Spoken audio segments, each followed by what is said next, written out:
I do really believe 100% from every part of me that everyone has the capacity to be able to do the things that they want and not to be held back by the mental baggage that's in our head that we want to push through.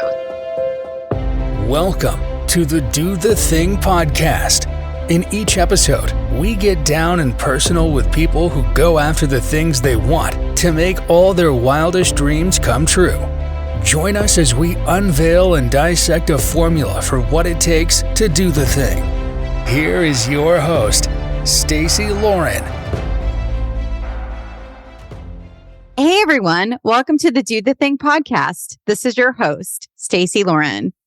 Okay, you guys, I have a treat in store for you. I met today's guest at an investment mastermind run by Ryan Daniel Moran. She has a background in law and is a mom to 4 kids. And it was by accident that she became an entrepreneur after solving a problem for one of her kids. I love how she started a business with absolutely no industry experience. She had to learn everything from the ground up. But instead of getting overwhelmed, she focuses on reaching her goals one step at a time. I just love how she adjusts her mindset to keep a positive outlook. This guest is the epitome of doing the thing. Please welcome Leah to the show. Hey, Leah. Hi, Stacey. I am so excited to get a chance to talk to you. Yeah, this is awesome. I am so excited to talk to you. So we met, for the listeners, we met at it's an NFT investment. What would you call it? Like a retreat? Yeah, it was like it's a meetup of, I guess they call it a mastermind, but a meetup of a mastermind of random people who own an NFT. Yeah, I know. And it's so cool because I got to hear a little bit about your story there because you were able to present your company and your brand and everything that you've been doing. And I was just pretty much entranced, and immediately after said, I would love to get a chance to have my listeners hear more about you and everything you have going. So I'd love to just start off and have you share your story. Yeah, I feel like there's so much to it because it starts almost 10 years ago now, but actually a little over 10 years ago. So I'm a mom of 4, and 10 years ago, I was a brand new mom, and I was working full-time as an attorney.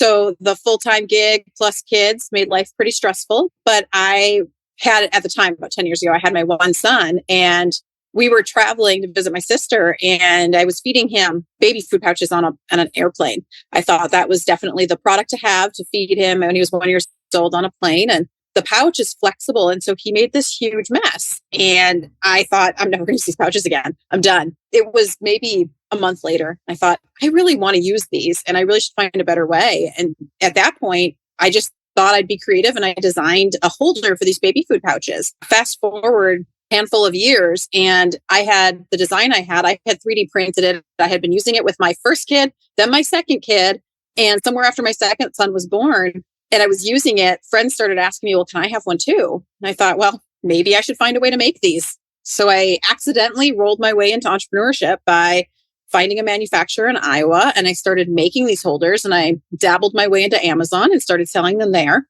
Another 2 kids later, and 3 more years later in 2020, by just sheer chance, a random customer shared about it on TikTok, and the product sort of took off. And so starting in 2020, we've had some rapid growth in the last 2 years, to the point that I'm actually stepping entirely outside of my legal practice.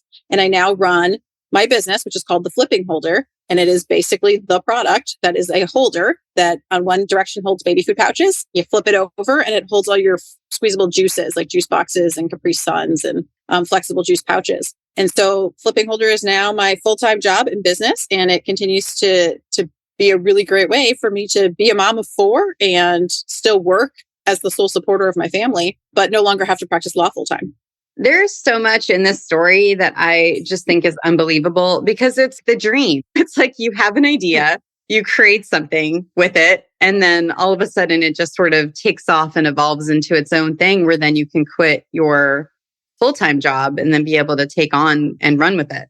Yeah, it's funny when you call it a dream because that's the whole time I had the idea. I always kind of treated it like a hobby. Oh, this is fun. I like to create things. It's fun to learn new things. So I learned how to build a website, or I learned how to sell on Amazon. And I had a lot of joy in just doing the process and doing that in my spare time, which was minimal, but I still found time to do those things because I thought they were fun. But I never really thought it would be something that could actually replace my job. I just assumed it was always going to be kind of the side hobby. It wasn't until it started picking up, I thought, there is possibility here. Like this, I really could step away. And the benefit of, as a mom of four, of running a business as opposed to legal practice is the schedule's so much more flexible. So COVID was a perfect opportunity where the business is taking off. Law firm practice went fully remote. And I almost got to try out what it was like to be a business owner and have a flexible schedule running my business, and realize that is, as you said, that's the dream. Like it was just, I have this idea and now it's going so well, it can sustain my family. And that's amazing. Yeah. And I was wondering how you were able to get the courage, right, to be able to even create it in the first place. And I think you sort of answered that with not overthinking it and thinking it had to be this big thing. It was just initially just something you wanted to do. And, it was just fun for you. So you didn't have to overthink anything because it was just something you were doing to enjoy the process. Yeah, that's actually, for me, I think one of the reasons it was so possible was because I just focused on what was the next most interesting thing I could do that wasn't too expensive. Because the investment side of starting a business can be really high if you're thinking the really big picture of a business. And I think that would have shut me down at the beginning. I think I would have been so anxious about how am I going to pay for this, or how much money do I have to save up so I can launch my business, if I was worried about paying web designers or hiring a social media team or trying to come up with some fancy brand identity. None of that was really on my radar. I just was like, okay, I can make a functional product. I designed it. I had a friend draw it up in a CAD file and I 3D printed it. And then I used it. That was the first step. And those kind of low barrier tasks of I wonder if there's somebody who could make this for me on a 3D printer. That low barrier task was so easy to accomplish because then I just asked around until I found somebody. And that was, for me anyway, several years of doing all those little steps was amazing. The point at which it became a big jump was when I decided I wanted to manufacture it. I would have to invest, or I did invest in, tens of thousands of dollars into tooling. And so that was the big decision point of, here I'm dabbling in it. I'm 3D printing some of these. Am I going to make a significant investment and go ahead and make a tool? And if I do that, then what am I going to do? But even when I made that choice, it wasn't scary. It was definitely the most money I had spent on anything other than a vehicle or my house in my life. But it wasn't scary because I had enough people ask me about it that I thought, well, if I can sell X number of units, I don't remember what it is now, but I remember thinking if I can sell X number of units over the next 4 years, even, this will be a self-sustaining hobby. So that I can handle.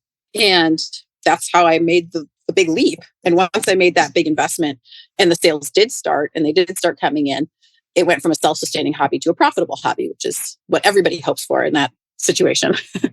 I think that's really interesting too, is when you decided to manufacture it, you had to make the investment. I think a lot of people would have been stuck on the investment and what if it doesn't work out? And it sounds like you already did that risk assessment where you were like, okay, worst case, I'll be able to sell this as a hobby. It's not like I'm going to be stuck losing a lot of money. Yeah. I mean, the tool was expensive, but then, and maybe it's just the math person in me, but I basically thought, well, it costs me, so many dollars to manufacture it. And if I need to earn back my tooling cost, I just figured out what is the cheapest I could sell it for and how many would I need to sell to earn back everything I invested. And when I did the math, it really wasn't that intimidating because it was, several thousand. It wasn't, which maybe sounds to somebody who doesn't have a business yet, several thousand sounds intimidating. But I thought, well, several thousand and I can sell them for years because they don't expire. If I run them off of a machine, they're a plastic product. They're not going to expire. I tried to mitigate the risk in my head so that I wasn't moving forward out of fear, but just out of, okay, we're going to see how this works and just open to the possibility that it will sell. And the downside is if it doesn't sell, I can at least make back my initial investment. It's like when you're able to make the uncertainty certain by you doing that reverse engineering of your goal and figuring out the total amount of dollars that it was, and then figuring out how many you needed to sell, then all of a sudden you had a more certain number, which is then what kind of lessens the fear. I love that. Yeah. And I did my initial order just based on those numbers. I was like, okay, I'm going to order a run of, and I can't remember, it was like 4,200 or something.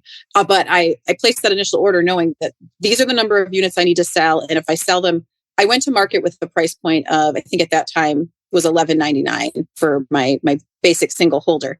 And I knew I could sell them half off of that and make back my investment. So that was my goal. So I was like, well, we'll start selling them at this higher price. If they don't sell and nobody wants it, I'll fire sale them at 50% off.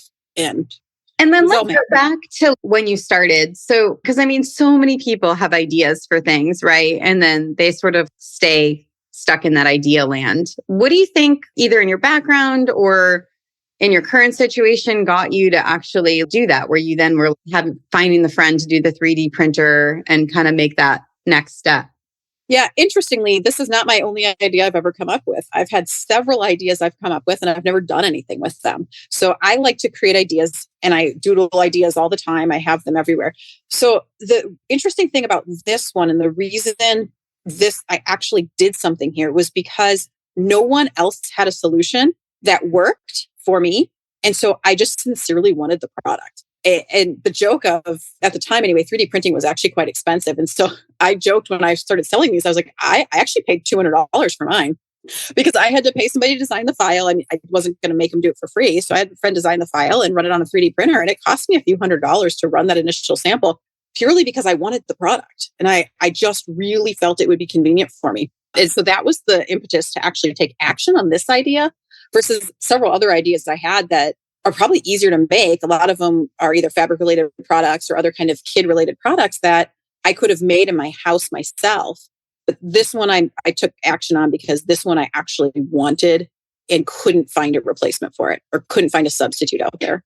Yeah, it was basically you had a strong enough why just even to create the product, not even talking about the business, but just you wanted a better tool for your kid when you're feeding them, basically. Yeah, because I really, and I mean, it kind of goes to the necessity of what I understand my customers to want too, is I really wanted the convenience of these baby food pouches, but we just had a disaster on our hands every time I tried to use them. And I thought, I have this idea and it would work and it would solve my problem.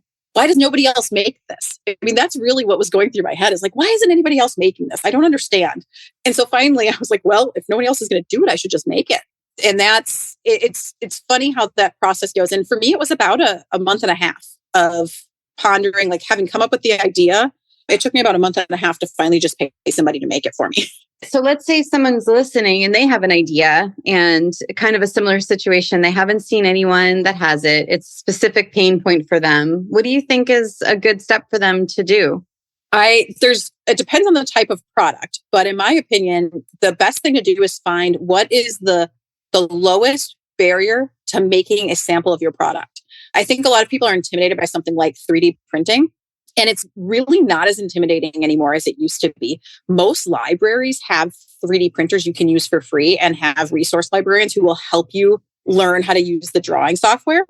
But we also have like Upwork and Fiverr, right? So like there's places you can go now that didn't exist 10 years ago. Maybe they existed, but I didn't know about them 10 years ago, where you can have an idea and go out there and just see if somebody can make you a file that you can get printed. So for durable products like this, plastic product, that's an option. But I think just playing around and creating it out of whatever you can find at home is such a great idea too. Like there's so many ways you can build and construct stuff. So I'd say if you have an idea and you're sitting on it, you're just not sure what to do. One thing is just start creating your sample with whatever materials you can come up with. And then the second thing is take some time to look around online to see about manufacturing, just to build a connection or a list of potential network people that might be able to help you take your idea and bring it to sample form. And one of the benefits, of course, if you deal with a company like a manufacturer that generates samples a lot, is if your idea is novel enough that it might be patented in the long term, then you would be able to at least do like NDAs and other protections to put those things in place so that you're not disclosing your idea. Because I think a lot of people have an idea and then they don't want to share about it because they're afraid other people are going to take it. So there's kind of that layer of protection. If you choose to work with a professional, they'll usually sign a non-disclosure agreement of some sort that would protect you from them stealing your idea. And what do you think as far as the level of learning you've had to do since you created the idea, you came up with the prototype, you started using it, your friends started asking you about it, then kind of walk through that a little bit more. What was that process like? So I'm imagining you're I mean, you already have a really good professional background, right? Being an attorney, but this is a whole new arena for you, this entrepreneur land. So how did you kind of attack those next steps? Yeah, that was incremental ignorance. You don't know what you don't know until you step into the next problem and then you solve it. So I felt like it's exactly right. Like no matter how much background I had in my legal practice, the business world and entrepreneurship work is so outside the realm of my knowledge base. So I felt like a lot of learning curves. So one of the first things was I came up with the idea and found somebody to help me 3D print it. So that's my first dabbling into what is kind of a product design manufacturing arena. Then I thought, well, how do I bring this to market? And for me, what I ended up doing was researching baby products, launching baby products. How do I sell a baby product? And I ended up coming across the ABC Kids Expo, which is a show in the baby space where all sorts of brands and products are put on display, and retailers will come through and decide on products they might buy for their next year. And at that show, they had a very specific group called the Invention Connection, which is a corner where only new novel ideas are displayed. And so I was like, well, I guess I'll sign up and go there. So I signed up for that. And it was a low dollar cost to be in that Invention Connection area because they understand it's new businesses who haven't, or even just people who have ideas but don't have a business yet. And so I was able to go there. And from there, I made some connections in both the manufacturing side and the brand building and retail side. And so that was another learning stage. I left there with a whole list of to-dos, which included, you need to get a website, you need to have social media, you need to pick a brand name. So based on all my contacts at that show, I had this long working list of things I needed to do. So then I had to go home and research all of those things. What do they mean I need a website? How do I build a website? Or do I buy a website? Or what do I do? Found an free online resource for building a website in 7 hours. And so I sat down at a coffee shop for 7 hours and built a website. Then I went to the next thing on my list. And it's been a huge learning curve, and it still continues to be a huge learning curve. But that's just what I had to do, is take every little step. And every time I showed up in one place, I learned 5 other things that I needed to learn more about. So I'd take those things and I'd learn about them. Yeah, that is so cool. I think a lot of times people don't realize just how one simple decision that you do kind of catapult everything else. By you finding that invention connection, I think it sounds you Googled it, right? And found it that way. Exactly. Yep.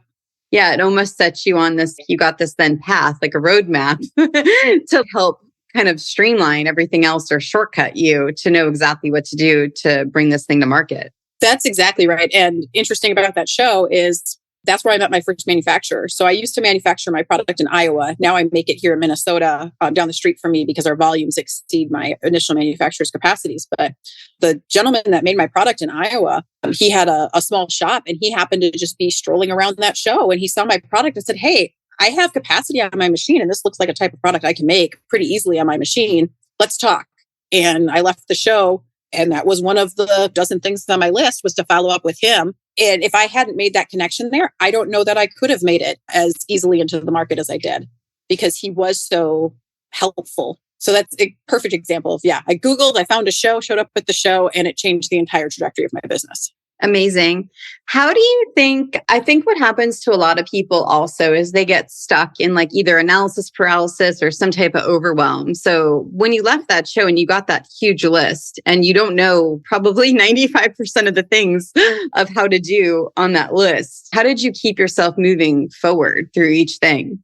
I recognized that's a hard thing for me because I always want to do all the things. And so I recognized after I left that there's no way I can do all of those things. It's impossible. There was so much on the list. There's so many different ways you can go about launching a business. And there's so many different things you could learn, right? You could spend years and years and years reading resources, just trying to educate yourself. That is when I get most overwhelmed. The way I get out of overwhelm is I just take action on the next easiest thing. So when I left, one of the first things I did when I left that trade show is I was overwhelmed by this concept of building a brand and building a website, and I have to pick a brand name. And I thought, well, I'm going to call my product. At that time, I thought I was going to call my product the Flip Holder. And then I changed the name to Flipping Holder because I went to go register a domain. And I realized, the domain I was thinking about is not going to work. So I changed the name to Flipping Holder and registered a domain. But that was the next easiest thing I could do. And I didn't know how to do it even. I called my brother and said, how do I get a website? And he's like, you just go to GoDaddy and register a domain. And I thought, okay, I'll do that.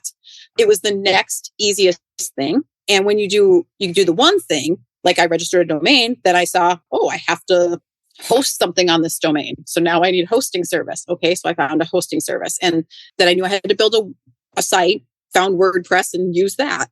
So doing that next easy step is how I got out of the overwhelm and not looking at the big picture of here's the 30 things that I think I need to do. So good. I'd love to talk about your mindset. How did you approach things from a mindset level? Because you're learning all these new things. It's easy at that point to kind of get, I don't want to say imposter, but I don't want to put that word on you, but where you may just not know what to do. So how did you handle your mindset through this process? How were you able to get through the hardest things? Yeah. So the interesting thing for me is I tend to have by default a fairly positive mindset while still running worst case scenarios in my head.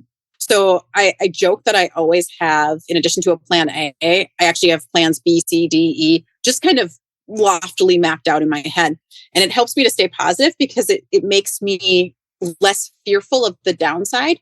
Because if something doesn't work, there's 4 different alternatives that I can try. So it eliminates that fear of complete failure.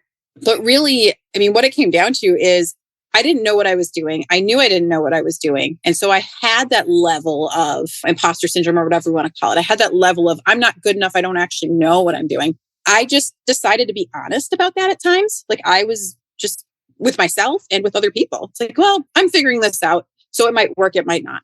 And in my head, I kept saying, but it's going to work. I'm just going to make it work. And I think it's always been my mindset.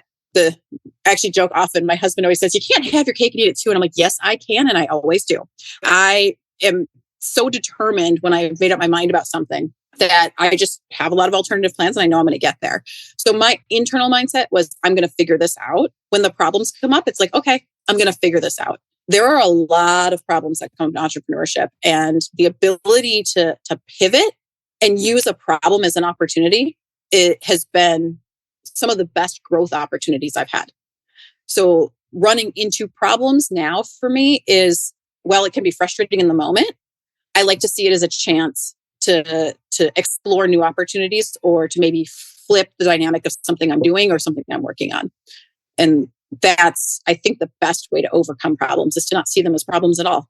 I'd love to see if you have an example of when you've had to do that through this process, when something was a problem and you were able to basically pivot or use it as an opportunity. Yeah, I can think of 2. So one of them is specifically when my manufacturer in Iowa stopped being able to make product for me. I thought, well, I'm done. I'm probably going to have to shut down. I don't really feel like finding sourcing overseas. I'm not really sure what I'm going to do. And it took about 30 days for me to get my head back into it to say, you know what? I'm not done. There's plenty of opportunity here. But I didn't think I could find another manufacturer in the US to make my product at the same price point. And I wasn't sure I wanted to go ahead with overseas manufacturing. And it turned out, like, after I got my head back in the game and I did my research and I called around, I ended up interviewing 15 different manufacturers throughout the United States, found one down the street from my house, and was able to talk to them, figure out ways that we could optimize my product, optimize manufacturing. So I was able to actually streamline my manufacturing, reduce my costs, and they had higher capacity volume they could do for me. And that turned out to be, what could have been a really dire and negative moment in my business history was actually one of the best things that came out of it. Because what happened after I got all situated with them in the summer of 2020 was when the next problem hit, which is September of 2020. We had some viral posts and we sold completely out of our inventory in 3 days in September that year. And that was another example of a problem. People think of selling out of inventory as not a problem, but in the business land, it is a problem because it means something's wrong with your whole planning, your whole supply chain if you're not able to keep in stock. And so I was glad I had a higher capacity manufacturer, and I'm glad they weren't overseas, but instead down the street, because when we ran into that problem in September of 2020, it was another example of where I was able to then step back and say, okay, something's wrong with my planning system that we don't have. Well, frankly, I didn't have any system or plan to how I was going to keep product in stock because I never envisioned it selling at those volumes. So it was a chance to set up a whole system and a planning structure. And we did that in September with this manufacturer being so close and being able to work closely with them to set up pre-manufacturing with warehouse space, getting everything stored, because then 6 months later, in April of 2021, another viral spike hit, and we were able to take full advantage of it for multiple weeks instead of running out of inventory. So every time there was a problem, we could have been really negative about it, but instead it was an opportunity to refine and improve what I was doing already. I love that. And so I kind of just made note of some of your mindset hacks based on hearing you talk. And I'm hearing you just have a really huge learning mindset, a very big open mind to like learning and growing and figuring things out. And then using a problem as an opportunity, being able to pivot when you need to. The other thing I'm noticing as you're talking, and I'm just kind of wondering if you've noticed this with yourself, is just not having an attachment to an outcome. Being able to just be okay with just the process and not having, even though you have a positive mindset and your mind's thinking it's going to work out, you do have the alternate angles to go if it doesn't, but you're not having an attachment to it being a certain way. I love how you just said that, because something I've always said about myself is I love the journey and not the destination.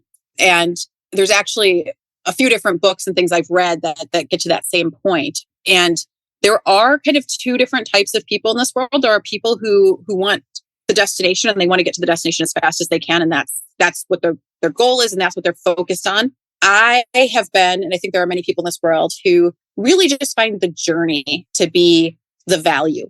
And for me, the example that comes to mind historically was I went to law school not to become a lawyer. I went to law school to just go to law school because I loved the idea of learning about law. The journey of law school was my goal. And that's the same thing with business. It's like the journey of this process and learning as much as I can. And I don't even know if it's optimizing it as much as I can or being as creative as I can, but that process is my goal.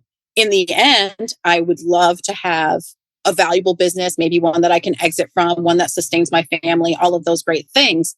But the journey is really the value for me.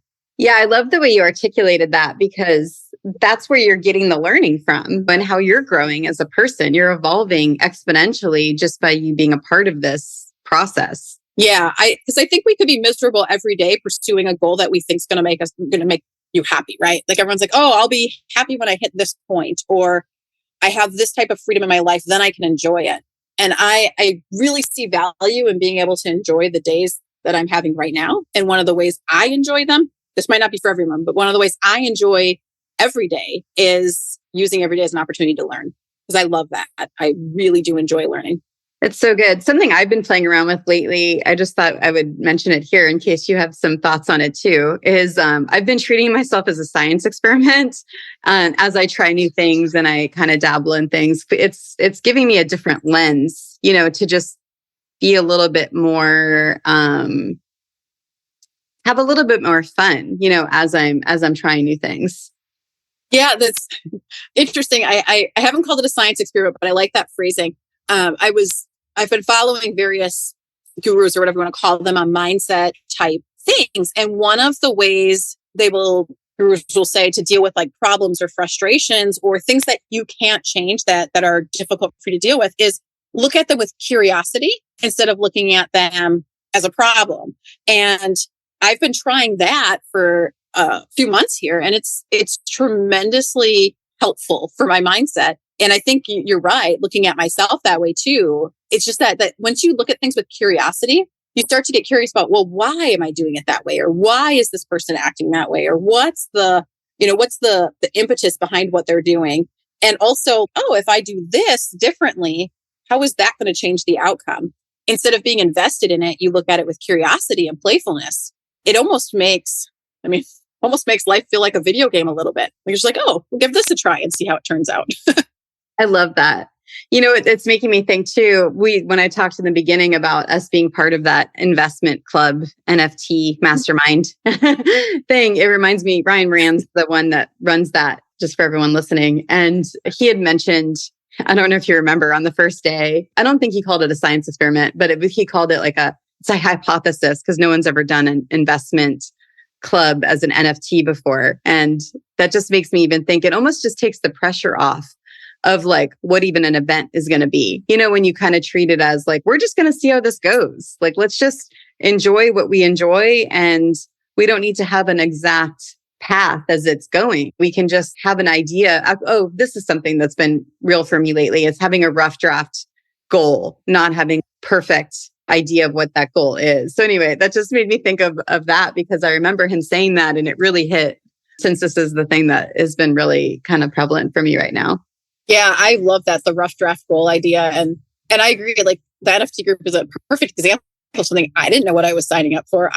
I like Ryan Moran and I thought, well, I'm going to join this club and see what it is. So I showed up feeling almost like an imposter, like, oh, I'm not going to be welcome here because I probably don't fit the bill of whatever person was going to sign up for this. And then I think we got there, we found out it was just a bunch of people who didn't really know what we signed up for, but we all have that same creative energy toward, let's just try something new and see where it takes us. And I love calling that like a rough draft goal, because that's actually historically when I've gone to job interviews or wherever, they'd say, where do you see yourself in 5 or 10 years? I hated the question because I don't have an answer. I don't like having a very specific goal. I really love the idea of what you called it, a rough draft goal. It gives you direction, it gives you purpose, but there's no failure in not achieving it. It's just, this is the direction I'm headed. And I like that. So I'm curious also, we talked a little bit about how you handled goals with taking action on the next easiest thing through your list. Was there any other way that you tended to approach goals for yourself? Oh, you did the reverse engineering goals when you did the bigger play with the manufacturer. But I was just wondering before we moved on to the next one, if you had any other thoughts about that. When it comes to goals, I tend to be more lofty. But one of the ways that in the last few years, I found myself being more specific about what I want is to be less about the how and more just about the general. And I almost hate to use the word destination because I was talking about how much I love the journey, but being more like lofty, what is the experience on the other end? So instead of having a specific goal, like I need to make X number of dollars so I can leave my legal job. Instead, it's like, what is life going to look like? What do I want to have my life look like 3 years from now or 2 years from now in a way that fulfills me? And I think about what that looks like. It's me picking my kids up from school every day and dropping them off at school every morning. It's me being home for dinner every night. And once I think about my goals and visualize them that way, the how just kind of starts to fill in. And so that's more recently how I've been approaching goals, is trying to do it through a visualization of what does that end destination look like. So with my business, I do have goals, and I would say they are very rough draft goals. I have ideas of products I want to launch, ideas of branding I want to do, but instead of focusing on the how, I've been focusing on what does it look like in 3 to 5 years to be this business. And that's what I'm using to drive my actions forward, is this very, I guess, almost lofty vision of what I think life and my business are like 3 to 5 years from now. Yeah. And I think it goes back to you not having an attachment to the outcome. You're focusing on how you want to feel and what you want that to be like for yourself. Yeah, that's exactly. Yep. It's all about how I want to feel about it, and that it's hard because I think a lot of people want to say, well, what value do you want your business to be at? Or how many dollars do you need? I don't know. I mean, I do kind of know in the sense that I can do some math, but it's the feeling. That's what matters to me. And then I'm wondering, as far as accountability goes, because it's hard when you're doing something like this, and it can be isolating sometimes, especially as you're having to learn a million different things and tackle each thing that's new and sometimes difficult, I can imagine. Just wondering, is there anything that you use to hold yourself accountable or to help you with the accountability side? Yes. And I think it's just the networking community. So I have, a family member as well as a good friend that I talk to about my business a lot. And so they hear about what I'm up to and they check in with me. So that alone is a level of accountability, especially because I'm a verbal processor. So it's really helpful for me to have somebody to chat with it about. But I joined Ryan Moran's, one of his communities, which is called the Capitalism Incubator, specifically so I could have better accountability around running my business. I knew when I was stepping away from law practice and running my business full time, I knew it was going to be really hard for me to know what were the right things to be doing and how to know that I'm doing, like checking all the boxes that I need to be checking in terms of daily workload. Instead of just fighting fires, how am I going to be running a business for real? And so I feel like finding your community and your people is the number one way to do that. For me, getting involved in the incubator was the first step of that process. And that's been tremendously helpful in having a level of accountability. Even though I'm the one setting the goals, I'm the one saying what I'm going to be doing in the next, 2 weeks or the next 3 months or in the next year. They're the ones checking in on me, and it makes me feel accountable. And then I have a business, I guess I would call her a business bestie, a friend who runs online digital content courses. And she and I check in every week about what we're working on and what our goals are and how we're moving toward them.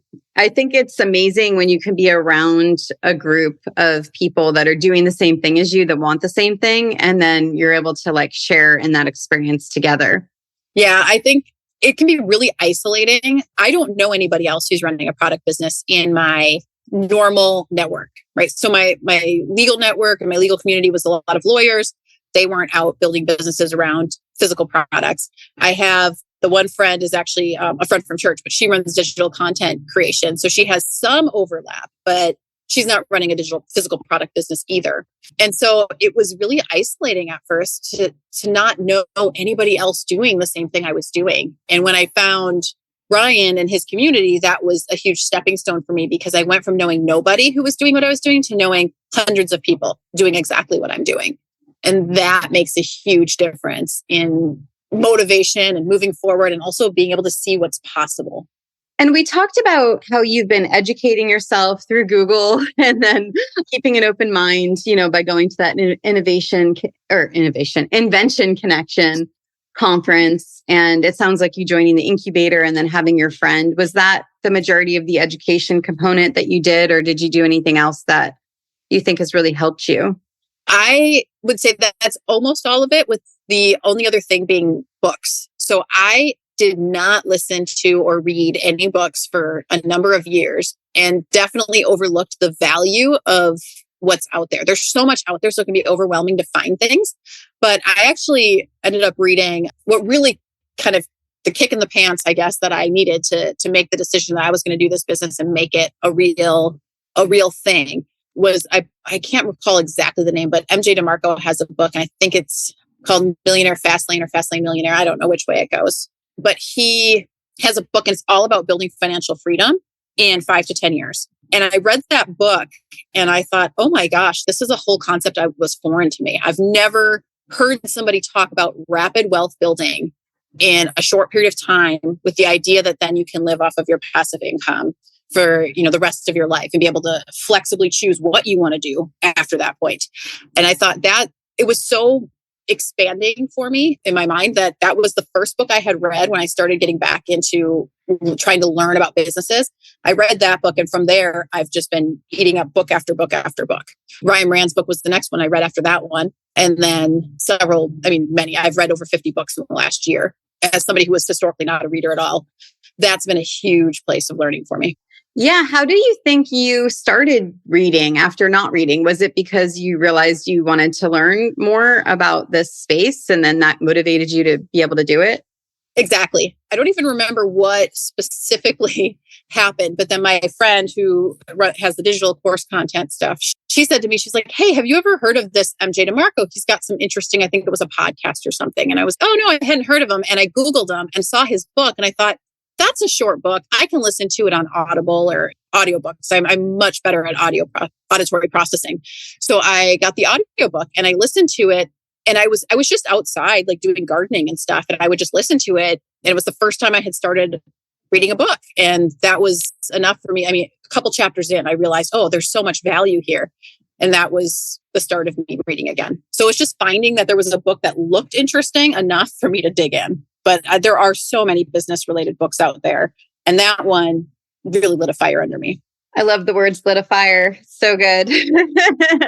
I was wondering too, because there's something really cool about being able to kind of what we're doing today, right? Where by people hearing your story, they're learning from you and you're inspiring someone else to be able to do what you did, and then maybe in their own version. I was just wondering if that's been something that's been kind of close to your heart, is being able to share what you did and educate others from what from this whole process that you've been through. Yeah, it's actually, I'd say more than even my existing business is what I've now called my life mission. I found that as a mom working full time, I was miserable and I didn't know how to create a life that didn't make me miserable. And that feeling of being trapped, it's so strong. Like I can feel it when I think about it because it's so strong in my memory. And I see so many other women and other moms in particular who make that leap, have a child, and then they just feel stuck because they thought they wanted a career. I thought I wanted to be a lawyer for the rest of my life until I had 4 kids. And I felt I had a divided interest between my career and being present with my children. And it kind of crushed me. And I think there's a lot of women out there struggling with those same emotions. And I've seen so much in my entrepreneurship journey, but also watching my other friends who have built businesses, whether they be online or in person, finding a business structure that fits your life and fits the life you want to have is so possible. And I really want ultimately to bring that message to as many moms as I can to help them find the right fit for them. That doesn't mean everybody creates a product and goes out and sells it on Amazon. That was my path. That worked for me. My good friend who has online courses, that was her path. It works amazingly well for her. I have another friend who does in-home organization. She just started a business where she spends 5 hours a day while her kids are in school, and she goes to different houses and organizes, cleans them, and does home management 5 days a week for people. And it gives her the freedom and flexibility for the life she wants. There's so many opportunities out there to build that life. And I really hope long-term, I'm able to bring those stories, that message, just that hope to all these moms who potentially just had new babies and are sitting there stressed out about what probably, if they're anything like me, they're in tears driving to their first day back at work after maternity leave, thinking, how am I going to do this for the next 18 years? I love how by you doing the thing and creating this business now not only is it affecting people by them having a more convenient way to feed their kids, but it's also potentially the thing that's going to help other moms get freed, from that roller coaster that we kind of get on as we're raising families and all that good stuff. Yeah, exactly. I didn't envision that when I came up with an idea and I just did something with it. But the last few years have been transformative for me. And I would love to see that happen for so many other women. And so I do love the fact that this one product has given me an opportunity to be in a position that I can hopefully help others get this, build the life they want to live. So I would love to hear your number one piece of advice for the listeners on doing the thing. I just say, do the next easiest thing. That's always how I have to start my day, is do the next easiest thing. Sometimes you have to do hard things, but doing the next easiest thing will get you the momentum you need to even do the hard things. That is a quotable. So good, because it's so easy to get stuck in that analysis paralysis. And when you can just focus on that, it just makes everything open up for you. Yep. And please share where people can learn more about you and then also buy stuff. Yeah.